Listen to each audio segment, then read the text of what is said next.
পড়নওয়ালা YouTube চ্যানেলের পক্ষ থেকে সবাইকে অসংখ্য ধন্যবাদ। আশা করি তোমরা সবাই ভালো আছো। আজকে আমরা পড়বো যে অন্তর্ভুক্তিমূলক শিক্ষার 7টি স্তম্ভ বা 7 পিলার অফ ইনক্লুসিভ এডুকেশন। এর আগের ভিডিওতে আমরা ক্যারেক্টারিস্টিক অফ ইনক্লুসিভ এডুকেশন মানে অন্তর্ভুক্তিমূলক শিক্ষার বৈশিষ্ট্য আলোচনা করেছি, এবং সেই ভিডিও তোমরা যদি এখন না দেখো তাহলে আগে সেই ভিডিও দেখো।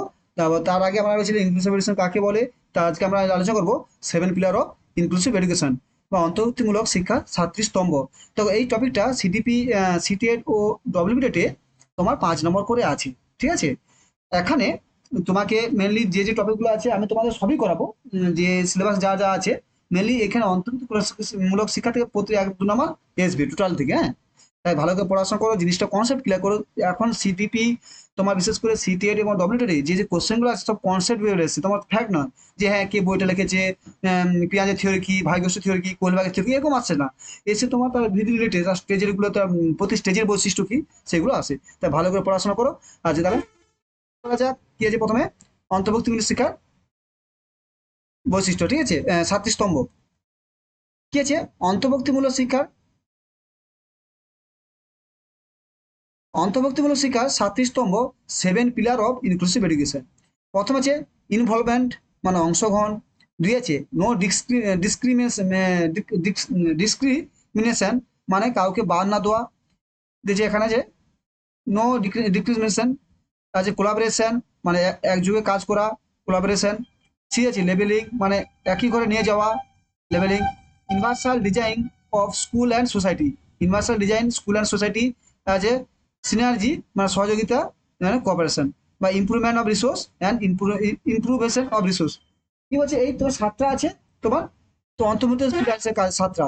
এই 7টা আলাদা বৈশিষ্ট্য। প্রথম দেখো অংশগ্রহণ। অংশগ্রহণ কি বলেছে যে তুমি অন্তর্ভুক্তিমূলক তুমি শিক্ষা গ্রহণ দিতে যাচ্ছ, যদি সেখানে অংশগ্রহণই না করে স্কুলে, তাহলে কি হবে? তোমার বাচ্চা কোথা থেকে আসবে? আগে তার মানে কি, আগে স্কুলে অংশগ্রহণ করাতে হবে। ঠিক আছে, বাচ্চাদের অংশগ্রহণ করাতে হবে। অংশগ্রহণ করলে তবে বাচ্চা তাহলে তাহলে তাকে শিক্ষা দিতে হবে। তাই খুব দরকার যে সরকার সরকার সমাজ সবাই থেকে যে যারা পিছিয়ে পড়া, যারা যাদের বিশেষ চাহিদা সম্পূর্ণ, তাদেরকে স্কুলে অংশগ্রহণ করা, মানে যেটা হচ্ছে অন্তর্ভুক্তির প্রথম উদ্দেশ্য। দুই হচ্ছে নো ডিসক্রিমিনেশন মানে কাউকে বাদ না দেওয়া, যে হ্যাঁ এ পিছিয়ে, এ উঁচু জাতে একে একে একে স্কুলে রাখো, এ নিচু জাতে একে স্কুলে রাখো, এরকম কোনো বাদ দেওয়া যাবে না, জাতপাত করা যাবে না। বর্ষ বর্ষ জাতি ধর্ম বর্ণ নির্বিশেষে যারা ফিলোজফি সেটা সবাইকে নিয়োগ করতে হবে। ঠিক আছে, একযোগে কাজ করা, কোলাবোরেশন মানে কি একযোগে সবাই মিলে, সব শিক্ষক শিক্ষিকা পুরো স্টাফ সমাজ সবাই মিলে একসঙ্গে শিক্ষা গ্রহণ দিতে হবে। না হলে স্কুলে ইচ্ছা আছে, সরকার থেকে ইচ্ছা, স্কুলের সহযোগিতা ইচ্ছা ইচ্ছা নেই, তাহলে কি হবে? স্কুলের সরকার থেকে তার পদ্ধতি পাঠিয়ে দিচ্ছে, তাহলে কি হবে? কিন্তু স্কুল যদি সহযোগিতা না করে তাহলে হবে না, কিছু পরিশ্রম হবে না। এবং স্যারদের মধ্যে সেই মনোভাব না থাকে, সহযোগিতা মনোভাব না থাকে, এবং তার সঙ্গে সমাজের মানুষের যদি সহযোগিতা মনোভাব তাহলে তাহলে করা সম্ভব হবে না। তাই একযোগে কাজ করে সবাইকে একসাথে নিয়ে অন্তর্ভুক্তিমূলক শিক্ষা গ্রহণ করতে হবে। একই ঘরে নিয়ে আসা, একই ঘর মানে কি একই বিদ্যালয়ে নিয়ে আসা, সবাই সবাই জাতি ধর্ম বর্ণ প্রতিবন্ধী সবাই মিলে একই ঘর মানে একই স্কুলে আসে, সেখানে একসাথে বসে সবাই পড়াশোনা করছে, বলছে একই ঘরে নিয়ে আসা।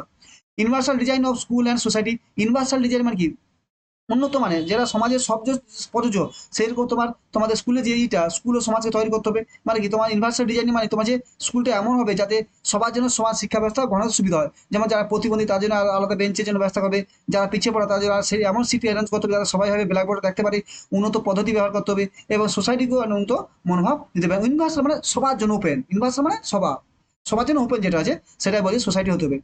সহযোগিতা মানে কি সহযোগিতা হতে হবে, সহযোগিতা করতেই হবে, সহযোগিতা না করলে কখনো হবে না। বললাম যে একযোগে কাজ করা, সহযোগিতা হতেই হবে, যেমন টিচারকে যেমন সহযোগিতা হতে হবে, স্কুলকে যেমন হতে হবে, সরকারকে যেমন হতে হবে, নীতি আয়োগকে যেমন হতে হবে, এবং সঙ্গে সঙ্গে সময় বিদ্যালয়কে তার সহযোগিতা হতে হবে। সবাই মিলে তবেই সহযোগিতামূলক সহযোগিতামূলক এই অন্তর্মূলক শিক্ষাটা। তাই 7টা স্তম্ভ আছে। প্রথমে ছিল অংশগ্রহণ, তারপরে লাস্টে যে ইমপ্রুভেশন অফ রিসোর্স। রিসোর্স যে আছে, রিসোর্স মানে তোমার যে স্কুলে যে সম্পদ, স্কুলে যে টিএলএম গুলো, টিএলএম টিচিং লার্নিং ম্যাটেরিয়াল, সেইগুলো তোমাকে শিক্ষার্থীর চাহিদার মতোই করতে হবে। তুমি একটা ব্ল্যাকবোর্ডে কিনছো, যে কানে কম শুনে, যে একটা বড় হল রুম, সেখানে কি হবে? ব্ল্যাকবোর্ডে শিক্ষক স্পিচ বলতে পারবে, আর মানে যে পড়াবে, পিছনে যারা বাচ্চা তারা শুনতে পাবে না। সেই জন্য তার জন্য মাইকে ব্যবস্থা করতে হবে, বড় যে ডিজিটাল ডিজিটাল বোর্ডে ব্যবস্থা করতে হবে। কারণ কি এইগুলো হচ্ছে ইমপ্রুভমেন্ট রিসোর্স। রিসোর্সটা কি পুরানো প্রাচীন পদ্ধতি হয়, এখন সেটা আধুনিক পদ্ধতি করতে হবে। এটাই বলেছি এই 7টা স্তম্ভ আছে তোমার ইনক্লুসিভ 7টা স্তম্ভ।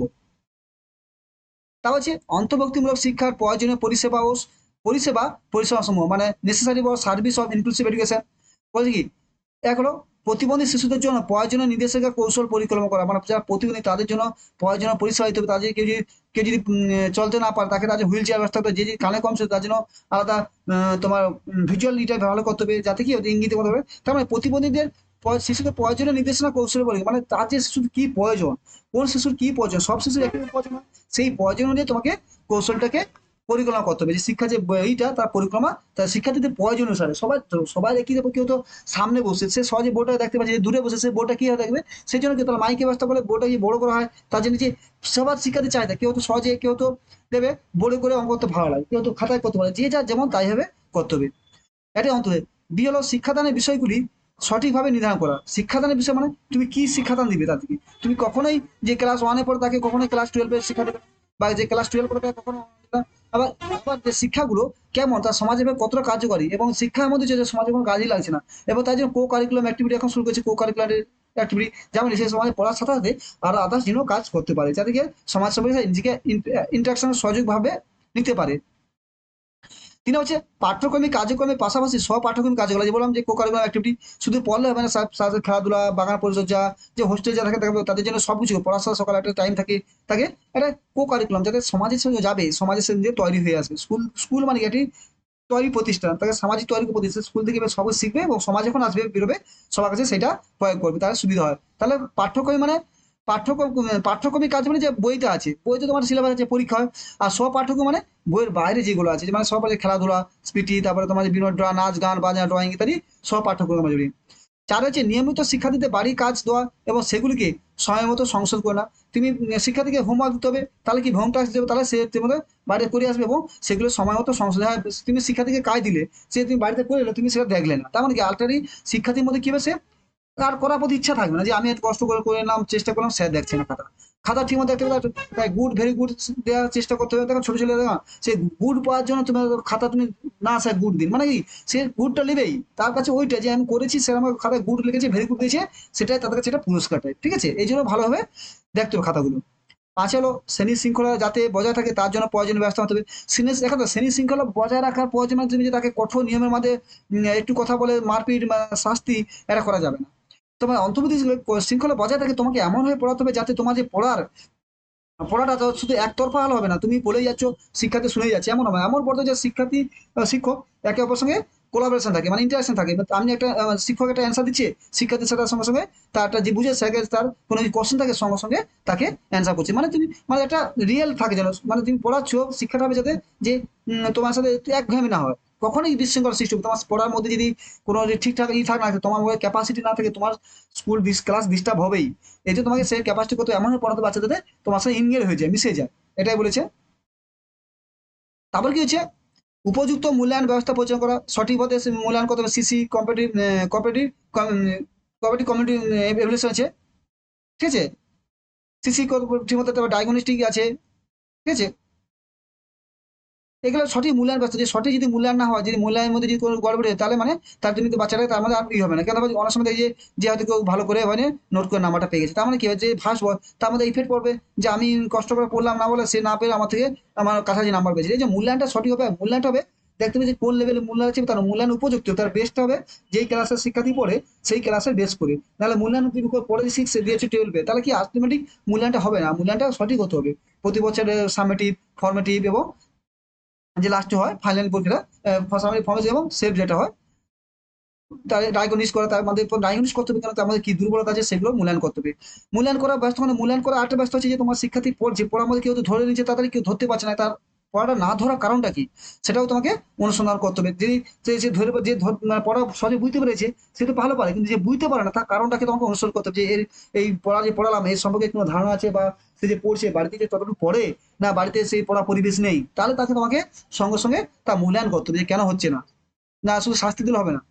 সাধারণত শিশুদের সাফল্য সম্পর্কে নিয়মিত খোঁজ খবর না, শিশুরা যে পড়ছে তার যে সাফল্য হচ্ছে তার খবর তুমি একটা অঙ্কে দিয়েছো, আগে সে ছোট ক্লাস ওয়ানে পড়ে 3+2=5 করছে, তারপর দেখছে তুমি দেখে তাকে 6+9 দিচ্ছ, 6+3 দিচ্ছ, সেও 9 করছে, মানে কি তুমি দেখতে পাচ্ছি যখন দেখছো একটু কঠিন কোশ্চেন দিয়েছো সে পাচ্ছে কিনা দেখছে তুমি পাচ্ছে না, তার মানে কি তোমার বুঝতে হবে যে এটা একে 2 সংখ্যা না দিয়ে 6-এর সঙ্গে 3 গুণ করে করতে হবে। মানে আস্তে আস্তে লেভেলটা বাড়াতে হবে এবং তাদের সাফল্যের যে লেভেলের প্রতি সাফল্যের ধাপে যে বাধা হচ্ছে, আমাদের স্কোপ হোল্ডিং হিসেবে কাজ করতে হবে। শিক্ষণে যে আমার যা ভাগ্য বুঝে স্কোপ হোল্ডিং সেখানে আমাদের পড়তে হবে, ঠিক আছে? যাতে ওদের আমরা সাপোর্ট করবো, কোনো সহায়তা করবো না, সাপোর্ট করবো, জাস্ট যা আবার করে দেবো না, সাপোর্টিং হিসেবে কাজ করতে হবে, তাই সম্ভব হতে হবে।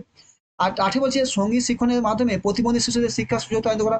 সঙ্গীত শিশু মানে পিয়ার গ্রুপ, মানে একজনের যে গ্রুপ করে দেওয়া হলো, যে তাদের কি হবে, তাহলে একসাথে সবাই একটা গ্রুপে থাকলো, এবং এই গ্রুপে বলছি একটা 10টা 4টা ভালো গ্রুপের ছেলের সঙ্গে যদি একটা যদি একটু কম যে প্রতিবন্ধী বা বিকলাঙ্গ শিশু যদি যোগ করি, তাহলে তাদের সঙ্গে এরা যখন মিশে একসাথে গ্রুপে যখন তারা কাজ করবে, তাদের মধ্যে অনেকটা, তার মধ্যে যে শিক্ষাটা ত্বরান্বিত হবে, তার মধ্যে ওটা শিক্ষাটা সহজ হবে, যে হীনমতা ভুগবে না, যে উৎসাহ আসবে, এটাই বলেছে।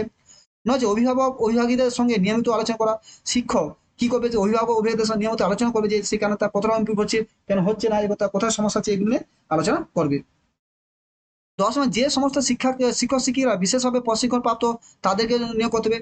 সেই সমস্ত মানে যে সমস্ত শিক্ষক শিক্ষিকা, যেমন আজ বিএড কম্পালসারি বলছে, বিএড তোমাকে ক্লাস করছো না কেন, ক্লাস না করলে বুঝতে পারবে না, হ্যাঁ স্যার চাকরি পেয়ে যাচ্ছি, কিন্তু সঠিকভাবে পড়াতে গেলে তোমার বিএডটা খুব ইম্পর্টেন্ট। বিএড ক্লাস করা, সেখানে যে থিওরি গুলো আসছে, তো তোমার এমএ বিএড করে এমএ করে এসো, তার ডাইরেক্ট বিএড হতে যা গেছো, কিন্তু তখন যেখানে শিক্ষার যে শিক্ষণের যে কৌশলটা, সেখানে একমাত্র তুমি বিএড এসে প্রথমে, বা যারা ডিএলএড করছো তাতে আলাদা, ডিএলএড বিএড করে যে যেখানে বলো ওই ডিগ্রিটা ভালো করে করা উচিত। কিন্তু বর্তমানে দেখলাম যে ডিগ্রির নামে শুধু ক্লাস হচ্ছে, যা হচ্ছে সেটা বর্তমান পরিস্থিতির উপর সবাই কিছু করা নেই, কিন্তু বাট এটা ভালো করে পড়া উচিত, যাতে হবে তার শিক্ষার্থী যে কিভাবে শিশু শিক্ষা দিবে, তার উপর আমাদের দেশ তৈরি হবে একটা, তাহলে ক্লাসটাকে সে ঠিকমতো শিক্ষা দিতে পারবে। Thank you. তাহলে আজকে আমরা কি seven pillar of inclusive education পড়লাম, এই 7টা পিলার ভেরি ভেরি ইম্পর্টেন্ট, এবং তার সঙ্গে আমাদের তা কি বললাম, তার সঙ্গে আমরা পড়লাম যে তাদের প্রয়োজনীয় পরিষেবা, মানে এই পরিষেবাটা দরকার, যাতে তবে এইগুলো না হলে অন্তর্ভুক্ত শিক্ষামূলক কোনো কার্যকরী হবে না, তার মূল উদ্দেশ্য এইগুলো, ঠিক আছে? Thank you. ভালো করে পড়াশোনা করো, যদি চ্যানেলটা ভালো লাগে অবশ্যই বন্ধুদের শেয়ার করো এবং সাবস্ক্রাইব করে দিও, এবং যদি আমি পুরো তোমাদের পুরো সিলেবাসটা পুরো কমপ্লিট হবে, ঠিক আছে? আমাদের তোমার ডিসেম্বরে পরীক্ষা হবে, সেই হিসাবে সব কমপ্লিট করবো, ঠিক আছে? Thank you. ভালো থাকো।